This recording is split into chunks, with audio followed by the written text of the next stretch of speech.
3 what? Little piggies. three ways to start the episode. You're not supposed to make me laugh until after all of the cameras are running. Well, the center one was running. We've already established so we're started. The center one is sufficient. Welcome to another episode of the Carmudgeon Show. My name is not hyphen and that's hyphen. This is part of the Haggerty Broadcasting Network. This is the we need to give Mike a clap.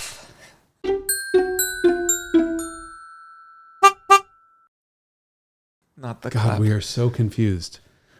Should we start this over? No, I think we're off to a splendid start. You said you had an idea for how to start the episode. What was it? Off to a splendid start. I genuinely don't remember. Post-coma. Yeah, we just ate lunch. That's the problem. Who are you? Can we just have a nap? Can this be like the special nap episode? Yes. Meanwhile, while we nap, everybody should come up with Q&A questions. Talk amongst yourselves. And submit them to us. We should do like a live? Well, you have to be able to answer people's questions in real time. Well, yes, we just wouldn't answer them. Historically, what we did the one time in the past that we did a Q&A is that we announced at the end of one episode that the next one was going to be a Q&A, and then people submitted them in the comments, and then we answered them for the subsequent don't do that episode. now because we're not No, we're not doing a Q&A. We definitely don't listen to your comments. Well, they're not making any noise because you have to read them unless you're reading them aloud. Oh, so we don't read the comments is what you mean, because I said listen. Yeah, I used the incorrect verb. Okay. So I had a thing occur to me. There's been a lot of change. Get that checked. I did. Okay. I did. There's been a lot of change in society in the last couple weeks. And I'm not going to get political, but I just had this sort of question pop up. What happens if the Supreme Court outlawed electric cars? I think there would be some celebrations from certain regions. Yep. And some big dramatic financial problems for other industries. Which is the thing. Whether you like electric cars or not, the industry has decided, thanks to the government having decided it, that cars are going electric. This is now viewed as something that is not going to be immutable. This is a decision that's been made, and the products planning cycles and development cycles are so long that car makers, if they're not already completely 100% on developing electric cars, are going to be left behind. What happens if that goes away? Well, then we'll be in an environment where the shit has hit the fan, I suppose, for certain parties. I imagine that's not going to happen. This is interesting, right? This is what I studied in college, which was basically the intersection. Electric cars being outlawed? The intersection between technology and society. Society has decided social components, meaning laws, regulatory environment. And what happens oftentimes is you get technical innovation for which regulations don't exist. Like, this is what happened when drones came about. Is that they were like, well, this is problematic, and we probably shouldn't be flying them near airports where they'll get sucked into jet engines and cause planes to crash. And there's this whole social constructed part of the system, which is the government, which has not caught up with technological innovation. And then eventually they do, and then this becomes illegal. Now you need a license. You can't fly here, and you can't fly there, and you can't do this and that, blah, blah, blah. But the regulatory environment. And this is also something very much that we studied, which is for example, the first example that comes to my head is refrigeration technology. We use compressor-based refrigeration because effectively GE, which was the 900-pound gorilla in the space, put all of their might behind that one technology. And I think there was another type of technology for refrigeration that was supposed to be maybe better, simpler, fewer moving parts, less expensive or something. This is digging back many decades. Is that the plate that gets hot on one side and cold on the other side? There's some sort of French name or something for it. Sous vide. No, I'm just kidding. I thought it used a different working fluid like ammonia or something like that. But this is all distant past for me. Point being that the non-prevalent or the not the best technical solution prevailed because of non-technical reasons. And the same thing could potentially happen with electric cars. I mean, I think overall electric cars are probably a pretty good solution if we're trying to locomote in ways that don't use fossil fuels, notwithstanding the fact that electricity is often generated through the consumption of fossil fuels. We'll set that aside for a minute. But I'm certainly preferred over, what are the other leading contenders right now? Fuel cells. I fucking hate fuel cells. Fuel cells enrage me. I don't think anyone on the planet has an enraging relationship with fuel cells. We know someone who does, who worked for Tesla. Who's designing? He's enraged by everything. He's enraged by everything. He knows exactly. Does he watch a show? I don't know. But if you're he does, watching. yeah, he does. He knows that we're talking about him. That he's angry. He's has strong opinions. I have strong opinions on fuel cells. They don't aggravate me. I just think it's kind of there is no way that with the current stand of technology, fuel cell is a viable product for cars. The thing that I most passenger cars dislike about so the problem that fuel cells solve is a mobility of fuel problem, effectively. The thing about it that I hate is that I guess there's more than one way to make hydrogen. Predominantly electrolysis, which involves water and electricity. You put electricity in, you turn it into, you split the hydrogen apart and blah, blah, blah. It takes electricity to do that. Mm-hmm. And then the reverse of that happens when it gets turned into hydrogen, that's fuel, and then you put it in a car, and then the reverse of that process happens, and then you turn it back into electricity. And the car pees on you. Yes. Yeah. And it turns back into electricity. So it's like you did electricity, hydrogen back to electricity. Why didn't you just put that electricity into the car in the first place instead of losing energy in the transition process? You're also forgetting something else. That hydrogen has to be transmitted and distributed at an incredibly high pressure. Yes, and by the time you've extracted that hydrogen and then compressed it to the pressures required to be transportable and in a reasonable volume. And then transmitted it through pumps that are like gas pumps but are completely... Forget about that. You've already, by the time you've generated it via electrolysis and then compressed it, you've already spent more electricity to move that car than you would have just putting electricity directly into the car. Mm-hmm. Done. So anyway, that's why I am enraged about fuel cells. And when you get governments full of people who are fucking morons on a wide variety of levels. Isn't that just the definition of government? Yes. A group of people who are fucking morons? Yes. Okay. And are morons themselves in addition to fucking the morons. Sorry. They fuck each other? That's how governments reproduce. That's also how they periodically end up with the wide stance issue. The Larry Craig Memorial Restroom in the Minneapolis airport. That's a physical location you can check into, is the restroom in which he was nailed. Not nailed. He was trying to get nailed. What are we talking about? You're going to change the subject. Fucking morons. Fucking morons. Republicans fucking each other in the bathroom is, I think, what you've just said. Yes, correct.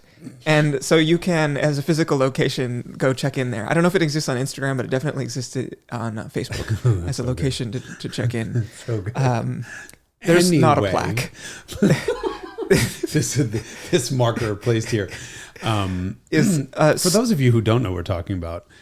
Derek, why don't you tell them what you're talking about? Larry Craig was a congressman from not Minnesota. He was transiting through Minnesota, I believe, when this happened.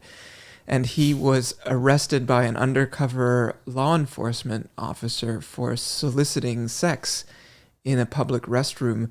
And his defense was that he has a wide stance. Because his in the foot stall, was underneath the stall. Under the stall next. He was tapping or something. Yes. Fuck. I can't believe anyway, you just brought that up. Anyway, government. Well, there's a very big chicken and egg question with technology, as it's an issue that you brought up, right? Technology can sometimes proceed more quickly than government regulations are set up to deal with, or the opposite happens. And when the government chooses a chosen instrument, which may not be the best technical answer, which I think was what happened with the incentives that went into fuel cells. And for EVs. I mean, here's the thing. That's a provocative statement because it implies that EV is not... Sorry, a better technological solution? No, I think it is a better technological solution, but the market wasn't ready for it and still is, to large part, not ready for it. But I hear people say all the time that, this is never going to happen. This is never going to happen. Let me make this very clear. It's going to fucking happen. And there's no way to avoid it because the entire world, we don't live in a little bubble here in this country. The entire world has agreed that this is the way forward. And I mean, not the entire world. I think there's plenty of countries that don't give a shit and are still burning tires for fuel. All of the automotive producing countries in the world have decided the way forward is electric vehicles. You can debate the merits of all of this on the surface of it or sublingually under the tongue, which is, never mind. Was that what Larry was trying to get? Anyway, you can debate all the merits of EVs versus internal combustion engines, but at the end of the day, all of the countries that produce cars and the largest consumers of those automobiles have all made the decision together. EVs are the way of the future. And so California puts its mandate out and it's 2030. They're going to, California wants to stop allowing the sale of internal combustion engine vehicles. And people are like, this is so fucking stupid. Okay. But really that was a blank promise from California because Europe already did that. And it was originally 2025, then 2030 and 2035. We're getting to the point where Europe is moving away from internal combustion engines. And given the tremendous development costs and the globalization of the automotive industry, once one large region decides something, everyone else has to fall into place behind. So yeah, maybe we can have F-150s with gas powered for a couple of years after the EVs come out. Or if EVs are mandated in Europe, for example, because F-150 is not a global product. The reality is all development resources are now going to transition to EVs. And we're at a point where there's no turning back. Right, the whole world has sort of made this agreement. And again, we can discuss benefits. You can put solar panels on your roof and stop the whole carbon emissions, blah, blah, blah. But it just occurred to me, holy shit, there could be a court that would say the EPA doesn't have the authority to do such a thing, or the DOT doesn't, or sorry, we don't like electric vehicles and we're just not going to do it. What the fuck would happen? Like, just imagine what would happen. I mean, yeah, it would be so counterproductive for the manufacturers. Would have to split their resources and not be globally competitive. Well, we'd be an island, right? We'd be an island of cars with internal. More still. Right? Than we already are. Which is a fascinating exercise because of how many people ask me, well, don't you think that, do you really believe that EVs are going to happen? Yeah. Yeah. Like there's no choice. Which is not the answer you would have given 100 years ago. Well, okay. That's a really good point. 100 years ago, there were plenty of EVs. Yes. 120 years ago, especially. Yes. The first Porsche EV was right around 1900. Was it EV or was it was a hybrid? Maybe it was a hybrid. You're right. Sorry. But there were, so the Peterson Museum in LA had a great exhibit, they still might, on electric cars. And it was fascinating to walk through there and see all of these sort of 19-teens cars that had 83 miles of range. And I'm like, wait a second, my e-Golf has 83 miles of range. And there was a tremendous amount of progress as this sort of electric versus gas war waged. And it was like the Wild West in terms of automotive technology generally. I mean, you got a lot of weird stuff that everybody was trying, and there was all these manufacturers. I mean, there wasn't a legal framework that you had to meet in order to sell a car to the public. You just made one. So you just made one and sold it. I don't know, figured out a way. And then there was all of this consolidation that happened in I think the 1920s. There was a shitload of consolidation, and you get the emergence of the big three, and which, has morphed over the years as it absorbed variously different other manufacturers. But all that to say that it was very much the Wild West. And so people were making EVs. There were people making steam cars. There were people making gasoline-powered cars. First diesel passenger car was propeller Mercedes cars. In 1936. Was it that early? Wow. The first passenger diesel car. Oh, holy shit. And they couldn't put a turbo on that until 1978. It took 50 years to make the world's first passenger turbocharged diesel car. It was a 300 ST. Mercedes. I read something recently that the Peugeot 604 turbo diesel might have been a contender for also the same thing around the same time. Shit, this fucking French. We always forget about the French. Well, yes, but not in this era. I mean, because they were doing all kinds of wild, crazy stuff. I mean, if we're going to talk about technologies. Oh, don't even start with the Citroen DS. I mean, that thing was it wasn't a car. It was 50 years ahead of everything else. Except the engine. Okay, that was the a engine tractor. is like a tractor If engine. you ever want to convert an old car to an EV, that's the one to do it, because that's one of those cars Yes, where the so engine is just... people always ask me about classic cars and EV conversions, and I'm like, fuck no.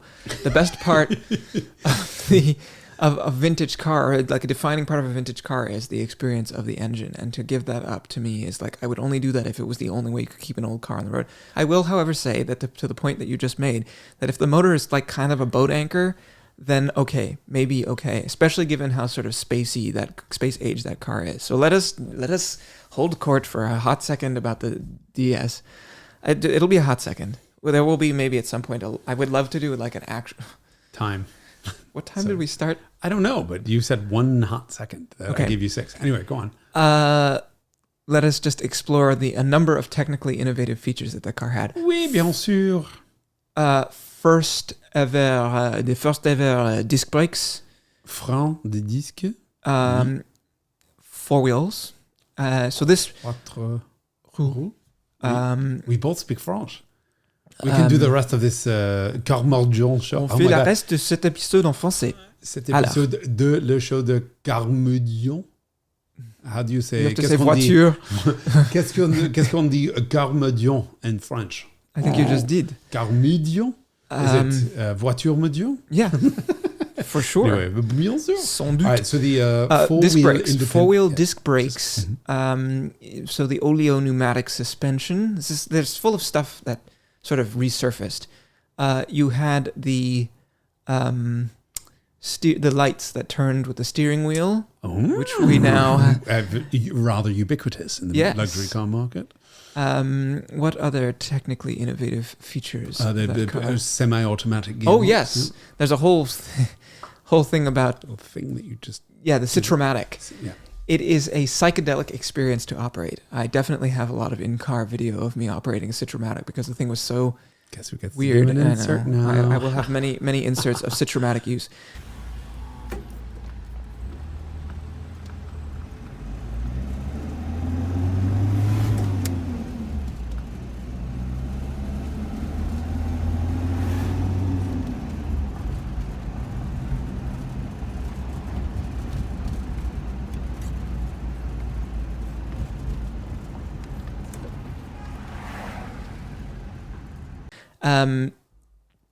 The funny thing is, with that car, there's an ignition key, and the starter will actuate regardless of where the ignition key is turned, which means that if you actuate the starter without the ignition key turned, then the starter just spins and the motor doesn't start because there's no spark.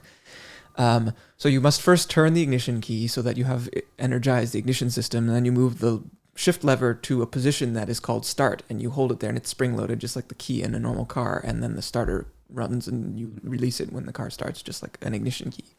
And then after that, there is...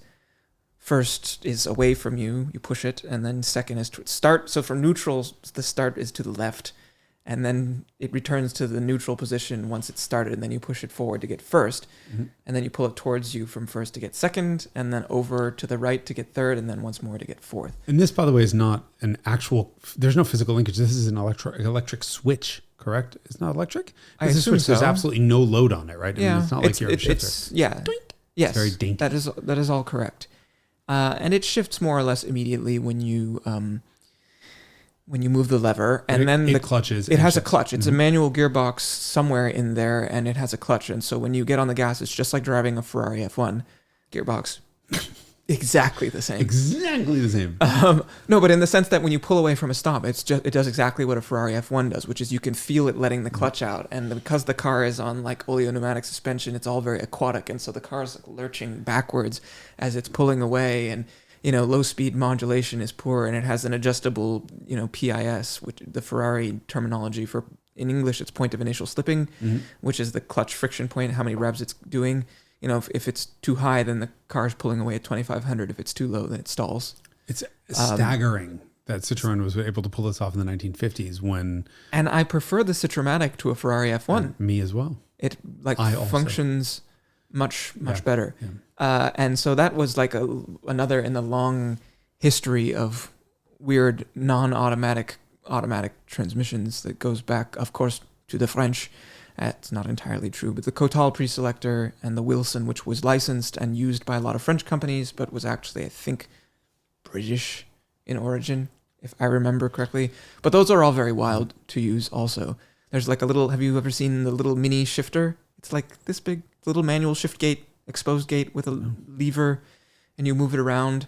And it's just a servo that does exactly the same thing you do, or what? Yes, but this was in the era of no synchromesh. And so when you do that, it makes your life a lot easier because you tell it where it's a pre-selector. You tell it where you want to go it's effectively a clutch, but it's not actually a clutch because it's not controlling the clutch, but it's a gear change request pedal on the floor on the left, to the left of the brake. It's exactly the same size, which is not a clutch. Yes. It's a clutch pedal that's not a clutch. That's right. In the clutch pedal location. Yeah, it's not a clutch. And it looks like a clutch, yes. But it's the gear change request thing. So once you have moved the selector to what you want the new gear to be, then you push on this pedal, that's not the clutch, and then it executes your request and changes to the gear that you have requested. Anyway, so all of that stuff, like pre-war stuff, is like, again, no consolidation, no like a recognized consensus on how to solve technical problems. It's a lot like in the last episode we were talking about the standardization of labeling of switches.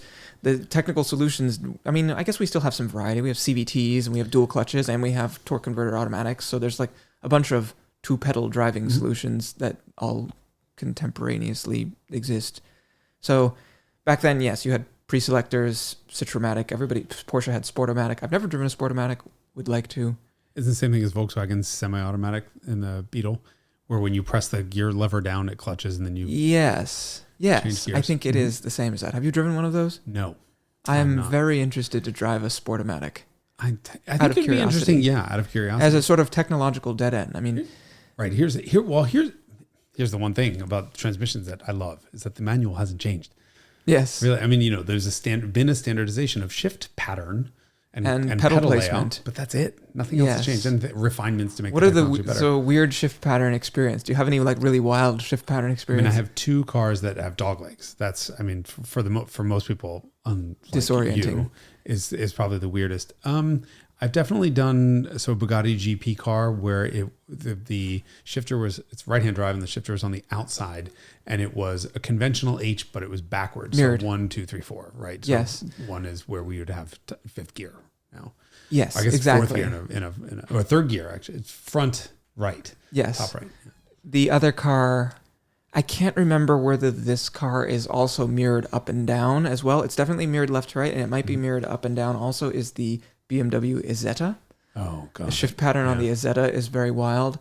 And then probably my all-time favorite is the Mercedes 540K, which has never driven one. A conventional 3-speed pattern, but it's a 4-speed gearbox.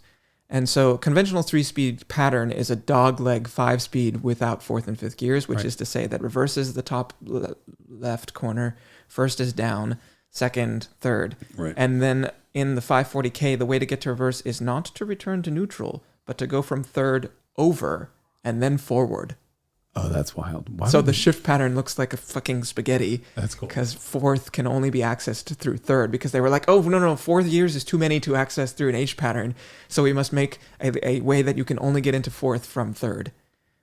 I mean, that kind of makes sense. Yeah. But now we have 7 speeds in H patterns and humans have figured it out. So yeah, really, to go drive a Corvette. I mean, some of them have, so there's a bunch of 7-speed manuals and none of them are perfect. Corvette is, is it 911? 911 restricts access to the 6-7 gate. Hold on, No. Can that be? 7 is on its own. Right. It restricts access to the 7th unless you're in the 5th, 6th gate. Mm-hmm. So if you're 5th, you can go to 7th. If you're 6th, you can go to 7th, but you can't go 3rd to 7th, which is actually reasonable. Right, reasonable, yeah. And the Aston was the dogleg version of that, and that's where 6 and 7 are in the same. That was a pain in the ass. Gate. I loved it. I mean, I loved it for the challenge and the mental exercise, and I loved the gearing on the car. But that was a little bit tough you had to think twice before you let your foot off the clutch. And there was a lot of like, what gear am I in? Mm-hmm. Exactly. The easiest thing to do is just ignore first, and then you're in a 6-speed with a granny gear below. Mm-hmm. Like reverse. a Toyota Tercel all-wheel drive wagon. Yep, they had a granny gear. And the Porsche 959. Yep. Where the gears were not labeled 1 through 6, they were labeled G through 5. G and then 1 through 5. G and then 1 through 5 in a dog leg, effectively. crazy. But what were we talking about? We're talking about dead-end technologies because what we've brought up is a bunch of things that have changed, right? So the pre-selector sort of semi-automatic gearboxes have changed, or at least been refined to the point where they no longer resemble that. But this whole impetus was started, obviously, with the whole idea of what happens if electric cars died, because they did once before. Yes, they really very did. much so. They were genuinely viable products that were in some ways far better than the gas-powered cars because they were quiet. They didn't scare the women and the horses. And you didn't need a mechanic to function it because the job of the mechanic, or actually the chauffeur, really, the job of the chauffeur. We're back to speaking French. Le chauffeur, the one who warms it up. Oh yes, the heater. The heater. Yes, so the role of the chauffeur was as much to do the 9,461 steps necessary to get the car to operating temperature. It's like a steam engine, including breaking one's wrist when you finally reach the step 9,106, which is the cranking part. But it's like a steam engine where you have to go stoke the fire for 4 hours before it has built enough steam pressure to actually move off. I just drove a modern engine like that. It's Volkswagen's new 1.5 turbo, and I swear it took 4 hours on the gas pedal for that thing to finally fucking respond. Really? Turbo lag is the new steam power. Sorry. I hate it. Yeah. And I do like steam power, though, as a good 96-year-old should. Of course you would. Right. So electric cars offered a lot of benefits at the time. Until the technology, one drop of rain and you got zapped. But what the fuck? Yeah, is that what the issue was? I don't know why. The limiting factor effectively was battery technology. There was battery technology, and of course there's the conspiracy theories that the big oil and got together with the big three and just made the decision that internal combustion would be the way. It's entirely possible. Certainly with rail systems that happened en masse in the middle of this last century. That was also French. Now a quarter of the way through this century, and I'm still calling it this century. Yeah. But in the middle of last century, a lot of rail companies, private streetcars and stuff were purchased by oil companies and dismantled so that people would be more reliant on motor vehicles and oil. There used to be the Bay Bridge lower deck used to have a train on it. Did you? Yeah, no. So the upper deck used to be, God, this is so, I'm apologize to everybody who's not been to San Francisco. The upper deck of the Bay Bridge used to be two flowing directions of car traffic going in opposite directions, like the Golden Gate Bridge, which is, a single deck of like a normal road. And the lower deck used to be trucks and trains. Interesting. And there was a train system called the Key system, which went all over the East Bay and across the bridge and into San Francisco. And then the Key system got purchased by probably Standard Oil or something like that and dismantled so that people would be amazed by the San Francisco Bay Area had such an incredible rail system. So in Marin, you cross across the Golden Gate Bridge, right? And once you cross the Golden Gate Bridge, there is no real public transit. There's sort of localized public transit in Marin County, but there's smart. Well, there is a stupid smart train, which is called stupid smart train. It should be called Marin stupid. Area Rapid Transit. It should be called stupid. It should be the stupid train because it doesn't go anywhere. But the thing is, there is no public transit. There's no train or there's subway or anything that connects the city of San Francisco to the landmass that is 2 miles north of it. And when I look at old pictures, I see there was a vibrant rail system that connected all of Marin and down into Tiburon, which they were there for logging, but you could take a ferry from the city right to Sausalito. And there was no bridge, so anybody going to that area would have to take a ferry anyway. But then you got on the train, and there were people who lived in Marin who commuted to the city. There were ferries that had trains on them. It's amazing. Also. It's amazing. And all these tunnels, there's rail tunnels that have been now filled in. Now they're being turned back into bike paths. Yes. But you see a very clear end of the train era. Yes, which was brought about specifically, intentionally, by oil and car companies. God, so fucked up. Yes, very diabolical. This doesn't sound like a car podcast. This sounds like a transit podcast. This is a general transportation crap. And so the landscape has changed markedly. Many dead-end technologies, certainly. EVs being one of those, which sort of resurfaced, I would argue, because battery technology has made that feasible in the last 20 years, shall we say? I'm certainly 10. But it's interesting. I do a bunch of research for the Revelations episodes that I do, and I love leafing through the old magazines. And there was one, I think it was like 83 or 86, that had all of the electric vehicles you could buy.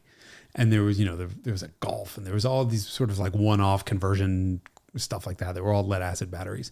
And really, even then, the editors were like, "Oh, it's pretty zippy for an electric car, to 0 to 30 in 16 seconds, or whatever." These were just in the infancy of batteries. Mercedes made a 123 with and electric a 190 batteries, and a 190 also. They were. I mean, the car companies have been experimenting with this for probably the entire time that as they are combustion has wont been to going. do. I mean, many times this has happened in the past, like, I don't know, rotary is a fairly good example. That was pretty well commercialized, but it was never really like quite the answer. And it did put an entire company out of business, which was NSU, which used to make really cool, innovative cars.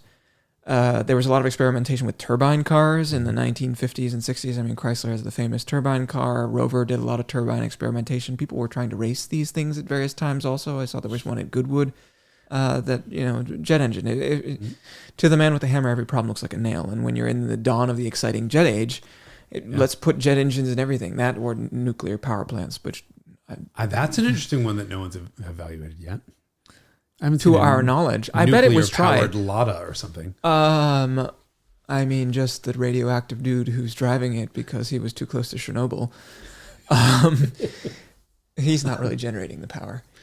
But I love this idea that they did that with they did that with trains and airplanes. Nuclear. Yes, and this is quintessentially representative of the Cold War, but the American approach was like, this is too heavy to shield the crew from radiation, so probably isn't going to work. And the Russian approach was like, fuck the crew. Yeah, effectively. There's a lot of people here. So the expendable.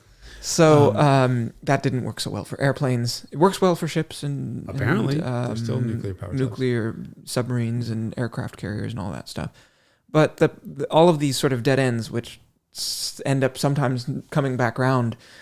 So we often use the Cadillac V864 example as a technology, or the Autronic I. These are two of our Cadillac examples. This is because we don't know much about Cadillacs. So whenever we talk about Cadillacs, we have to talk about V864 and Autronic I. And don't forget the diesels. Or that was an Oldsmobile, technically, wasn't it? Like V8. Yes, but they put them in Cadillacs and Buicks. Cadillac has often been at the forefront of innovation, and some of them stuck. I mean, the electric starter motor was a huge benefit. Air suspension, although that has always been a sort of peripheral thing, but they did that in the 1950s with the Eldorado Brougham, Mercedes, the Bruggen. Mercedes did that as well. I love looking at technologies that died off and then came back later after they were laughed out of existence. And one of my favorite ones is digital dashes. I mean, or like... Well, think about that. Laughed out of existence, or just like consumers were like, I don't know what to do with this, or they hated them. Journalists... They were, so if you look back at period magazine articles, the editors of these magazines would bitch endlessly about digital displays, digital dashes, including, there was a Subaru XT. So XT has one of the coolest digital dashes that I can think of. It's got a little I don't think it's possible to choose the coolest digital dash of the 80s. One of I said not the, but the magazine editors just ripped this car to shreds, ripped that digital dash to shreds, until it was then replaced by a conventional gauge cluster in the XT6, which was the sort of next generation XT. Now we look back on it, and that XT's dash, not only was it fine, there was nothing wrong with it. It actually, the only issue was that it had a boost gauge that was an on-off. It was like, yes, boost or no boost. But like lag on tachometer is usually a complaint. Is it? I mean, it depends what you're using the car for. If you're going to the racetrack, then it's probably problematic. But I mean, I have tracked my XT or that I have one. That XT that I drove did not seem to have lag on the I just think it was the market wasn't ready for it.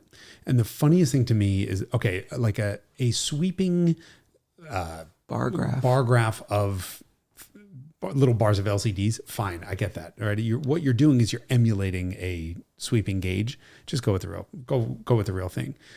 But a digital speed readout. Every single car I get into, so every modern car has, almost everything now has a digital dash. And I can't think of a single car that, even if it has an analog dash, doesn't have a digital speed readout. And this has been the case now for 10 years. And of course you can cycle through all those menus, and sometimes you can hide them and whatever. I don't think I've gotten into a car in the last 10 years that hasn't come pre-selected with the digital speed readout automatically on the center gauge because the previous person who drove it, of course, wants to see 54 rather than looking at, a needle that's a hair below 55. That was the biggest problem. People hated that in the 1980s. Ford Taurus came out with a digital dash. And I just remember thinking it was cool as a kid. But everyone hated it. I don't want to see 5.5. I want to see a needle sweeping. Now it's not only de rigueur, it's preferred. And I find that so interesting. Which probably parallels, speaking of science and technology and society, probably parallels human behavioral changes associated with digitizing the world, right? Everybody has a cell phone that has the numbers displayed instead of an analog. Now people struggle to tell time by looking at analog devices because we have been conditioned to interact with things digitally. And if you think about what was happening in the 1980s, I mean, personal computers were not widespread yet. And so the idea of interacting with some kind of digital device was very foreign, whereas now it's very natural to us because they're everywhere. And so to have the car be the first place where someone encountered high technology and computers was probably like, this is very disorienting. It's even if it was better. Yes. Because it's not like that technology wasn't good enough to function and went away and then came back when it was. Because there are plenty of examples of those. It was humans. It was the dumb idiots behind the wheel getting acclimated to stuff. Yeah. And so you have to ask like whether that's the case with other technologies that, have wrapped around. Because certainly, let me see. I think I made a list of things. Of course you did. He's making a list. Cylinder deactivation. We talked about that. I mean, that was also technological innovations. Right. So that's a perfect example. That's an execution problem. So this is obviously, you're talking about the Cadillac V684, which was a V8 that was able to operate on 6, 8, or 4 cylinders and never operated properly on any of them. No, on 8 it was fine. 8 it was fine. So what people would, and dealerships would do, because these were genuinely unfixable, was they would just unplug the solenoid so the cars ran on 8 cylinders all the time. And now cylinder deactivation is kind of all over the board because the engine management system is smart enough to be able to control for that. And because we don't have gas pedals anymore. Yes, we have the torque request. You watched my Know-It-All episode on that. Mm-hmm. We talk about these things too. I mean, that's where I have to remind people. Maybe the origin some of these people did not watch of Carmudgeon is ISSIMI's CMO being like, you guys should record these conversations instead of just having them be lost to the ether. That's true. So here we are. Because apparently someone wants to listen to this shit. What else? Oh, yeah, we talked about headlights, touchscreens. Oh, the early touchscreen. The CRT touchscreen, like Buick Riviera. Exactly, Buick Riviera. That's a great one to observe. You're going to have to find an insert of that. This won't be easy. You just have to find the John Davis review. Apparently you're doing that when we're done. Yeah. True electronic tomorrow. This is one of a limited number of Rivieras with a cathode ray tube, or CRT. It's a trip computer, entertainment, and climate control display center. On this flexible, touch-sensitive screen, just about everything you ever wanted to know about your trip and interior environment can be called up from memory. That was a pretty interesting the idea. I remember my mom looking at an 87 Riviera, and she had it with our Saab. We had a 900 turbo, and it broke for the last time, which was approximately the 90,000th tow truck ride. And she was like, "That's it. I'm fucking done with this." And her choices were a Buick Riviera or Buick Riviera. Yeah. Why? Because she's Italian and we're from Brooklyn. Was it used or new? No. She was buying a new Buick. She went to go drive the Buick. And she had children. Yeah. So she was not like 900 years old and looking at a new Buick. No, 87. I was 12. She was 36. And the other choice was a Peugeot because there was one dealer in town and it was a Peugeot dealer. And I was like, "Mom, you have to have an E30. I didn't know what it was called at the time. 325i. You have to get 325i. And she drove it and hated it. She was like, "It's small. It's shitty. There's nothing luxury about it." I'm like, "It's not a luxury car. It's a sports sedan." And she was like, and bought a Peugeot 505 STX V6. Hot. Better than the Riviera. But I remember thinking like, Those "Mom, are cool cars." Can you imagine a cathode ray touchscreen? I mean, yes. What a weird collision of technologies that you think should not be coexisting, but somehow are. It's like the magic era of 2000 when cars have cassette players, but also 16:9 navigation systems and 6-disc CD changer, and the navigation system is DVD based. Mm-hmm. So you have 6 CD changer, and the DVD based navigation system on a 16:9 screen with a cassette player behind the dash in the Mark IV navigation system that BMW produced, for example. I just want But like weird collisions of Yeah. things that shouldn't all exist at the same time, but for a brief shining moment. and took up all a did. huge amount of space and engineering resources in the car to do. But yeah, I mean, think In-car of entertainment. a cathode ray touchscreen, so you could barely see it in normal, like cloudy daylight. You had to take your eyes off the road, and it was over here. It wasn't, Yes, like- and all the buttons are the same size and shape. Yep. Like, Just complete utter disaster. And yet here we are. Every car has a TV screen in it. yes, it's now touchscreen. because we have the ability to make them legible during the day. There's still shit. There's still no look. There's obviously a place for Apple CarPlay and touchscreens and all the rest of the stuff. Yeah, but we shouldn't be fucking using it for HVAC. God damn it! No, we shouldn't. Yeah. We shouldn't. That VW Taos that I had that had incredibly laggy turbo engine in it had actual physical like HVAC controls, and I thought, wow, we should this is retrofit amazing. those into a Mark 8. Yeah. Okay, so cylinder deactivation we have discussed. Digital dashes we are currently discussing. But then, to your point, automatic headlights. Everything has automatic headlights. That Taos also has automatic high beams and refused to turn the fucking high beams on at any time. It's like the cheapest Yeah. fuck. I hate that. I hate It's that. like, oh, this is high beam use is expensive, so you can't have any minimize of it. It's like having an accountant come with you when you're like, Yes, but the looking whole for your reason car. is because you're driving around all the time and these motherfuckers have their high beams on and I just want to get out of the car. I want to pit maneuver them and be like, turn off your fucking high beams. I love it. Or Nissan drivers who are driving around with their headlights off Nissan altogether. and Toyota drivers, and also Yes. Hyundai Kia drivers. Yes. I was at dinner the other night. One of these, like San Francisco has the sides of the streets are now still restaurants thanks to COVID, and hopefully they stay this way. But it's great for people watching and car watching.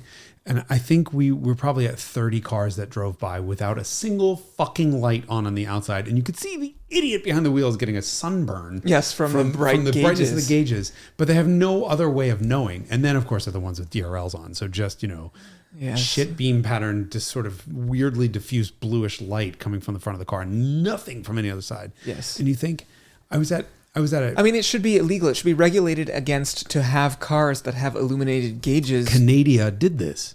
Canada passed a law last year that anything that has electroluminescent or otherwise illuminated dashboard must have automatic headlights, period. Oh, that's quite clever. Yeah, of course. The fucking Canadians are clever. Ah, We're that's dumb. Good. We just... Because everybody's driving around. They're like, I can see normally the queue, if you're in just complete and utter asshat with your head so far up your... Never mind. This reminds me of the table that I found of compound insults from Reddit, and then they're graded by color by frequency of use. But of course, asshat is a very common one, but shit dick is not. So we are pushing the limits of the Haggerty Podcast Network and its acceptability for language here. me for once instead of you. Yeah. You've been on excellent behavior this episode. What was I talking about? Is that better? Slightly, Okay. but only slightly. You were talking about The people. gauges, Mhm. the queue for someone who is You so couldn't far up their ass is that you can't see the gauges. You And if couldn't see can't the lighter. In the 1970s, you couldn't find the fucking cigarette lighter to light your joint while you're driving unless the headlights were on. That was your clue that you were driving without headlights on. Now, you vape out of a pen and get fucked up while you're driving without a single Well, light and on the like outside. you said, they're getting a full-on illumination, which is brighter because it's set for daylight, so the gauges are brighter during the day. And guess what? They're too high to notice. And now we know why we need 65 airbags, forward collision warning, automatic emergency braking. It's because no one needs to pay attention to drive their goddamn fucking cars now. I'm that old man. I've been that old man for years. I have nothing else to add to that. I think you've done a But great automatic job. high beams irritate me to no fucking end. And this is another thing because that needs to be illegal. Because when most of these stupid ass car companies, they put it when the selector switch is in automatic for automatic headlights. When I request a high beam, it thinks I've requested automatic high beams. No, bitch. I want them fucking now. If I push that lever forward and I want high beams, I want them now. And that drives me so nuts in Mercedes products, for example. The only way to get high beams when you ask them is to move the switch to full-time headlights. Then that switch becomes normal. The best example I can give is I was on a twisty back road in a Mercedes product, and I asked 3 times for high beams, said, "Oh fuck it," and pulled it towards me. And the second I pulled it towards me, I saw a deer in the middle of my lane, right in front of it. I ABS'd right up to the deer, who just looked over and was like, "Your fucking problem." I would have actually hit the deer, although the car probably would have auto braked and done whatever else in a split second. Didn't beep at me, didn't do anything, but I genuinely almost had an accident because that car thrice denied my request for automatic or for high beams. That should be illegal. Yep. 100% Give me a separate agree. button somewhere else for automatic high beams, but when I move that lever, give it to me now because I fucking need it. I guess that's why don't make a meme out of that. Give it to me now because I need it. Well, now you've just opened the door to that. If it happens, it happens. I mean, yes, that's why the pull for high beams, I guess, is the ultimate last resort. But that's a flash to pass feature. That's not turning on the high beams. I don't have to hold it there. Flash to pass is in my Julietta. Never mind. Is it? Are you going profane? Are you back in a No. Minneapolis bathroom stall? You freak. Flash to pass is what? That was in the Julietta is in the center of the steering wheel. It's a horn button. It's what you would think is the horn button is actually the flash to pass button on that car, which is actually kind of clever because the high beam switch is on the floor. It's one of those cars where you tap, the button on the floor, not tap the stall next to you for service. To flash to pass, you push the button in the middle, and then there's a ring around the steering wheel instead that gives you the horn. That's the horn. That's great. I love it because you can be like angry and screaming in the Italian. You can be simultaneously flashing your high beams and honking, which is harder to do in a manual car. If you might need also to be shifting and steering and honking and flashing and giving somebody the finger at the same time. Right, you just run. It's resource management. So it's superior Italian resource management to be able to simultaneously flash the brights and honk the horn with sort of your hand, same part of your hand. And it's on the steering wheel. I mean, this is why New Yorkers are not as nice as the Italians from which we stem, because we would just fucking ram someone at that point. If you're going to honk the horn and flash the lights and downshift and floor it and give somebody the finger at the same time. And steer around them. No, fuck it. Just hit them. Yeah. That's why insurance exists. Right. That's like a... Just ignore that Haggerty. Just kidding. Right. So if all of those boxes are checked, then it should become a automatically not at fault accident if it's one of those situations that required. Pull up your little chart because it's some fuckwad or twitwit who's in front of you with no lights on the outside of the car, getting a suntan, smoking a joint out of a vape pen. Applying makeup. Sending a text. Not using CarPlay. There's got to be other cool dead-end technologies. On this list is in the ignition. Oh yes, so this is nice because it allows me to talk about Ricardo Montalban, and any occasion to talk about the work that he did for Chrysler is always a pleasure. But yes, I'm exercising patience. I want you to complete this thought. What the fuck are you talking about? You don't know about Ricardo Montalban? Fine Corinthian leather. Yes. Yeah. Okay, but what the hell does that have to do with... Oh, so he was Chrysler's spokesperson for like 13 years. Mm-hmm. And so, of course, that means he was Chrysler's spokesperson through the, what is the guy... The thing was called, the computer assistant in the car thing, where the car talks to you. It was the TI-99 4A thing. What is that, a calculator? It was Speak and Spell. But it was the thing in the car that was like, all systems okay, or, Door is ajar. How could the door be ajar when it's a door? When I was a kid, that was like, what the fuck is a jar? A jar is a thing that you put tomato sauce in. Why has the door suddenly become a jar? It's not holding marinara sauce. What is wrong with these people? So anyway, in one of the Ricardo Montalban ads... To return off of this tangent to another tangent so that we're not on a double tangent. Double tangent, which would be like an integral or something? And cosine. One of the Chrysler products has that in one of his ads. Oh. That's all that to say. And it gets demonstrated. He says, a car that is telling you stuff. It's a car so advanced it is telling you what it needs, or whatever. Engine has exploded. You're about to witness a new creation. A whole new class of automobile, the Chrysler E-Class. Chrysler's largest front-wheel drive sedans, with elegance, luxury, with room for 5, 6, even 7. The E-Class sedan, so technologically advanced, it monitors itself to keep you secure. All monitored systems are functioning. Surprisingly priced. They are protected for 5 years or 50,000 miles. The Chrysler E-Class. K-car is pile of shit. I mean, could you imagine? You are currently on fire. Wasn't there has to be an airplane. Like airplane had to do that. They had a bullshit light in airplane or the too. Panic. engine 3 is running a little hot, and then the indicator light just says a little hot. Yeah. But yeah, the talking car that just happened. Something recently talked to me, and it was Really? a Honda product. Was talking to you? Yeah, and I was like, no, hold on. This was a dead end technology for a reason. I don't need this shit. I mean, I don't know what's worse: the cars that incessantly blung at you, blung. I mean, That's a BMW for noise for sure. The one that you just made. I could do so many of boop boop boop boop. Oh, what that one is? that's a Japanese car. No. That's a Boop boop boop boop. which one is it? Mini. Oh, really? Yeah. Oh, yes. Okay. Ford has. Sorry, I had the wrong accent in my head. Well, you're thinking of. Yeah, which is the Honda lights are on. Yeah, which is H in Morse code. Yes. It's fucking coolest thing ever. But they do it in Acuras too. Yeah, and they do it in Nissans too, because Nissan probably just called the supplier and was like, "We'll take that," and they're like, "H." There was And the N sort of resembles an H if you squint. The letter N. sure, I can get behind that.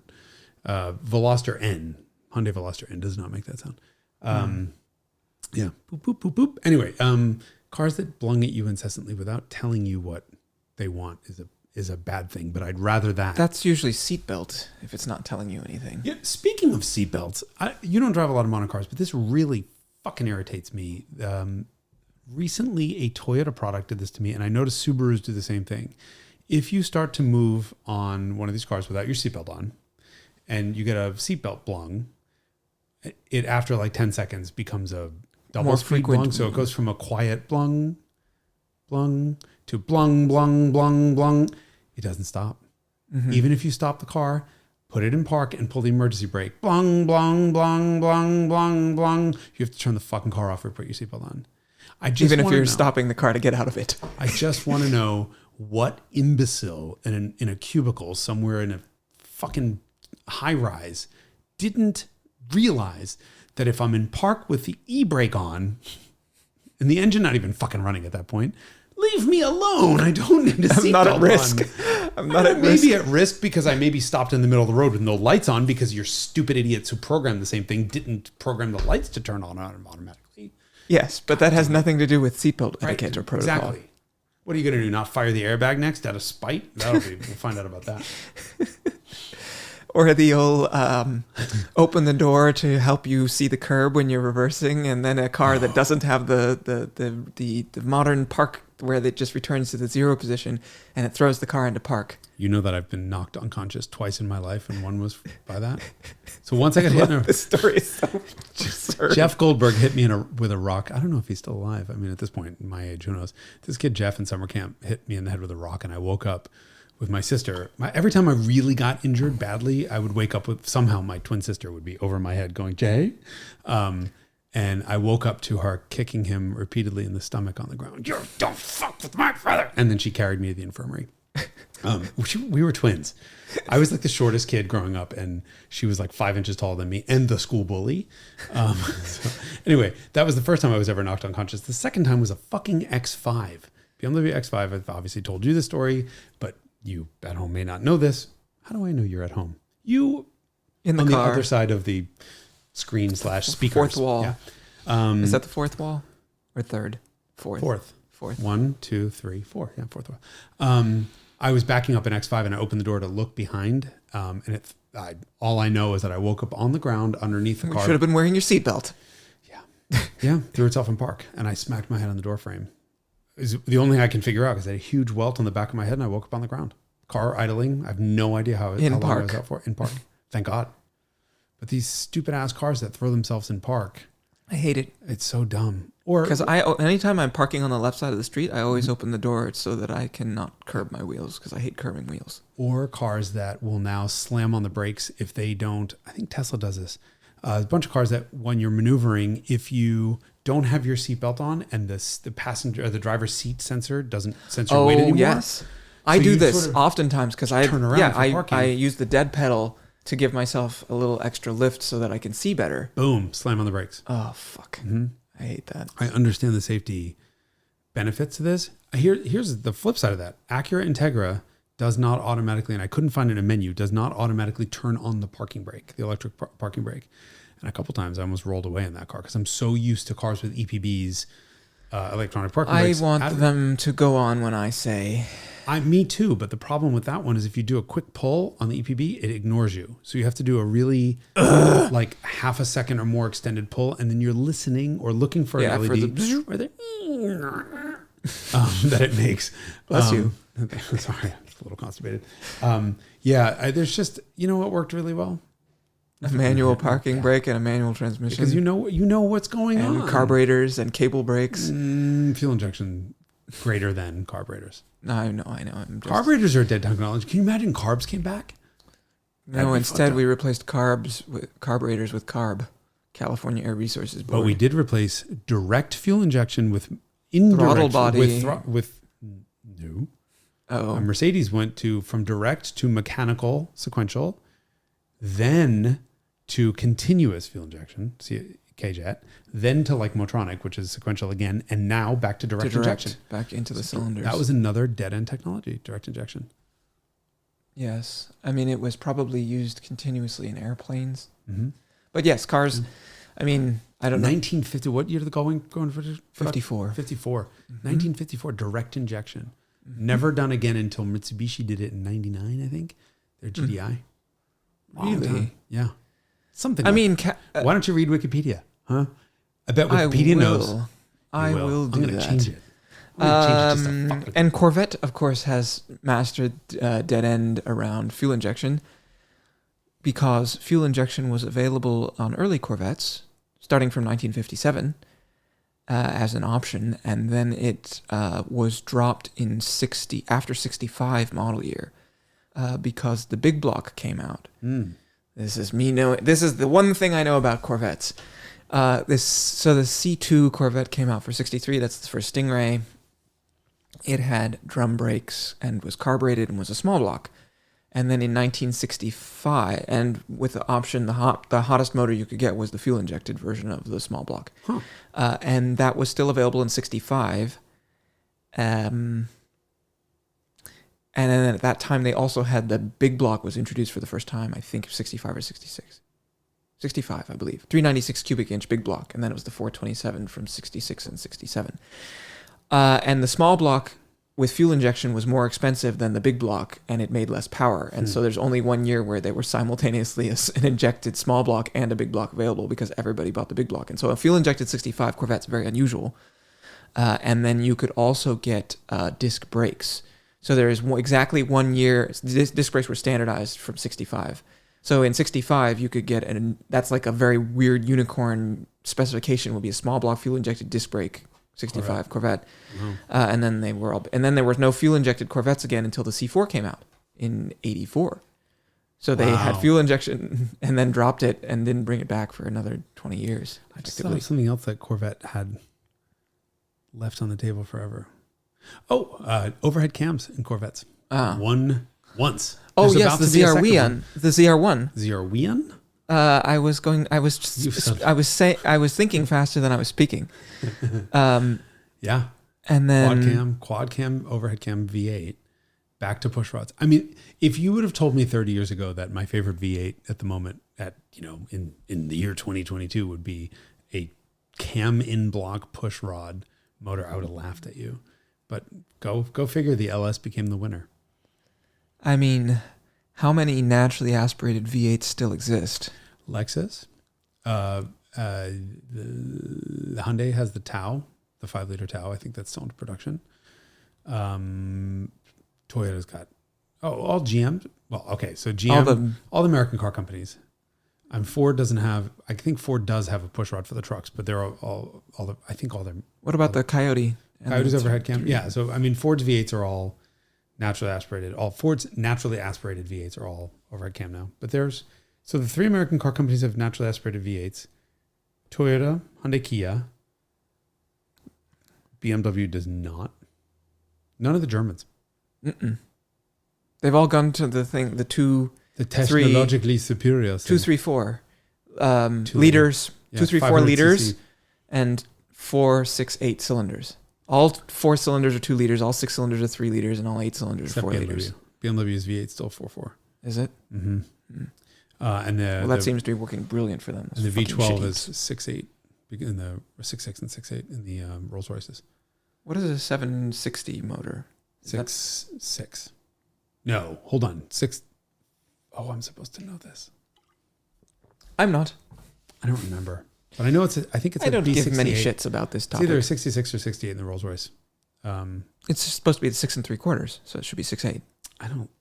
Do you really think the Germans care about that? I mean, think they Bentley had did. the 6 3/4 liter pushrod one up until a couple of years ago in the Mulsanne. That's an all-time great motor, as long as you don't mind 4,200 RPM. Only. And 20,000 miles before it wipes the cam lobes. The early ones aren't like that. You know what we need to do? We need to go find. This is a total weird aside. I don't know. We're probably almost out of time, but we can talk about this another time. I just drove that Integra Type R recently, and I was thinking about this. The Integra Type R, which is a B18C5, so it's a 1.8 liter VTEC motor, spins red lines at 8,500 RPM, spins to $9,000, makes 200 horsepower PS or thereabouts, 195 horsepower. That's an impressive specific output. Right? That equals exactly the Toyota 2ZZGE that's in the Lotus Elise. 8,500 RPM, 8,000 I think in the Toyota products, 8,500 in Lotus, 1.8 liters, 200 horsepower. Think about that. They were like direct competitors. I never really thought much about That's them. weird because you consider, culturally, the Honda motor is considered to be much more sort of exciting and inspiring as a product. And the interesting thing when I drove that ITR was that actually it's very much like the 2ZZ was, that if you don't shift at the limiter, you fall out of VTEC on the next gear. So the gears are widely, especially 1-2 is widely spaced enough that if you're not, at red line or above it, you kind of fall out. And that was the big criticism. Getting into a boost trough. Like that Taos, that Volkswagen Taos. Oh, just perpetually behind the boost curve. Yeah, so what They happens, call this the power curve in airplanes. But there's a power getting behind on the backside of the power curve where you just get stuck in this situation where you don't have the oomph that you want. to spin the engine up to where you need to get the oomph. Yeah, so this Taos, which is actually quite a nice little SUV, is a 1.5 liter that makes 153 or 156 horsepower. It's not a lot, but Taos effectively replaced Golf, and it's huge inside, and it's quite good looking, and it's mostly Mark That 7 replaced stuff. the Golf. Yeah, Golf is God, I definitely hate US. this when they have these cars that get replaced by SUVs. That always throws me a curveball. But it went from a 1.8T down to a 1.5T. I believe it's aluminum because it's based on the old Jetta 1.4T block, EA211, I think that engine code is. Is this the one that got twin charged? No, there was a 1.4 twin charge in Europe. Yeah, Is that the same motor? probably. Wouldn't surprise me. It's probably an earlier generation of that same aluminum. That's one of those weird technologies that I always enjoy. Well, that will be a dead end when Volvo stops doing it, because now all the Volvos are twin charged. Somebody else does it right now It was Volkswagen with a 6-cylinder, an Audi- inline 6. Audi, Jaguar. and Mercedes, and Jaguar, JLR. Yes, Jaguar does it. It's not a supercharger. That's an electric. Is it Jaguar? Ingenium, the Ingenium straight 6. Yes. I I believe know. it is both turbo and supercharged. Mercedes has an electrically driven supercharger. That's the Audi 48 has an volt electrically valve. driven turbocharger. Volt. But anyway, this Taos, what happens is, imagine you Wait, put your electrically driven turbocharger? How is it a turbocharger if it's electrically driven? it's instead of driven by turbocharger, but it's exhaust? got winding on. It's still driven by exhaust, but it's got windings on the shaft that you can use electricity to spin it up. Holy shit! It's a fucking genius thing to Wow. do, because you can then harness that electricity when you don't need the boost. So you can have a and lot then of it's flow. a generator. Ding ding. That spins 100,000 RPM. Holy shit! That I mean, it doesn't just put out blew as my much. mind. Yep. We're gonna have cleanup afterwards to pick up all the pieces of my cerebral material.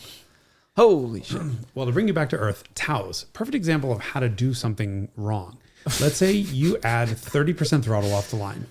What invariably happens is the car starts because it's turned off. So you get a really quick start, fire, transmission engages the gear, and you take off in first, and you get this big exponential ramp, like a sort of... Oh, this is the thing on the test drive. It's peppy, honey. Yeah, but the problem is even in sport mode, they program to short shift. So in the case of Taos, you get a quick boost build that's a huge hit right as it's about to shift. And so it'll typically, the car that I had was front wheel drive, break the front wheels loose, even when you're at like 20 or 30% throttle. So you get this big exponential rise followed by a traction intervention and a short shift out of the boost range. So you get, your head goes back and then forward, and then it's out of boost. And then you get, and as soon as the boost hits in second, you get head flung back and short shifts in a third. Every gear. So how many of them are there? 8. So which is not a lot in monocars, but you're just... Yeah, but that's like a lot of times to have that happen in succession. What happens if you mat it? Will it run through the boost? Then it runs through the boost. But the thing is, you're just trying to keep up with traffic. And when the right pedal is a torque request pedal, this should be sorted out so that when I give 32% throttle, you get linear 30% of the car's maximum accelerative ability. Don't shift. And if you know, and of course the computer knows this, that in the next gear it's not going to be it's not going to have boost. Or even worse, if you're going up a hill half the time, not only will it it's shift and then run out of boost, but won't have enough power off boost to even maintain speed. So you start back slowing down and then you do it again. And then it downshifts and does it again. To which I say, you know what? Electric cars are a better solution. They were a dead-end technology, but this Rube Goldbergian complex bullshit of turbocharging and direct injection and 9,000 gears in the gearbox is all unnecessary. Just give me a fucking electric motor so I don't have to deal with my neck snapping. Yes. I mean, I fundamentally agree that internal combustion is really pleasurable, but if it's good internal combustion, and if it's not good internal combustion, then I might prefer to have no combustion. Just give the people solar powers on their roofs and electric cars so that there's more gas for us to burn in Miuras and Volkswagen Scirocco's. Yes, I've said this, I'm sure, before, but I believe that the experience offered by combustion is too pleasurable for it to be wasted on people who don't give a shit about Priuses in cars that aren't car. If it's not giving joy, then it should not be used. What a wonderful world would that be? Can you imagine the emissions reduction that we'd get if all of these people who just don't give a shit about driving and noise and whatever else in their transportation duties were relegated to genuinely zero-sum carbon things, and we got to make all the noise and pollution. Yeah, I mean, it is too precious to waste in a shitbox. Well, let's talk to the Supreme Court and have them outlaw. For fuck's sake. They'll have us both shot on the spot or lynched or whatever. Struck or by aborted. Yeah. I was trying to not aborted. Not aborted. Sorry. They can't abort. It's too late. They'll be sorry. No more abortions after you're 94 years old. The worst. And then we're back to the beginning of the episode. We've done a complete circle about dead-end technologies and dead-end abortions. That then resurfaced, just like the topics of this episode. Great. So that was another episode of The Carmudgeon Show, a podcast brought to you by the Haggerty Podcast Network. That was cool. I just lip-synced to your thing. Stay tuned next week. When is this episode living? We don't even know when this episode is airing, but it goes live 2 weeks after the 11th of July. What happens the week after the 11th of July? I don't know. There's another episode in the can. Oh God, I can't keep track of this. I think this is episode 200 million. We should have like a thing on the screen that says like episode number, because I always got to figure this out when I make the thumbnails for. That sounds YouTube. Very high tech. Sounds all difficult. Right. Until the next one. Until episode 5,653,523. 3.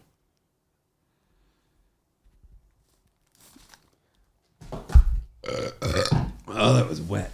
As my dad says, get any on you?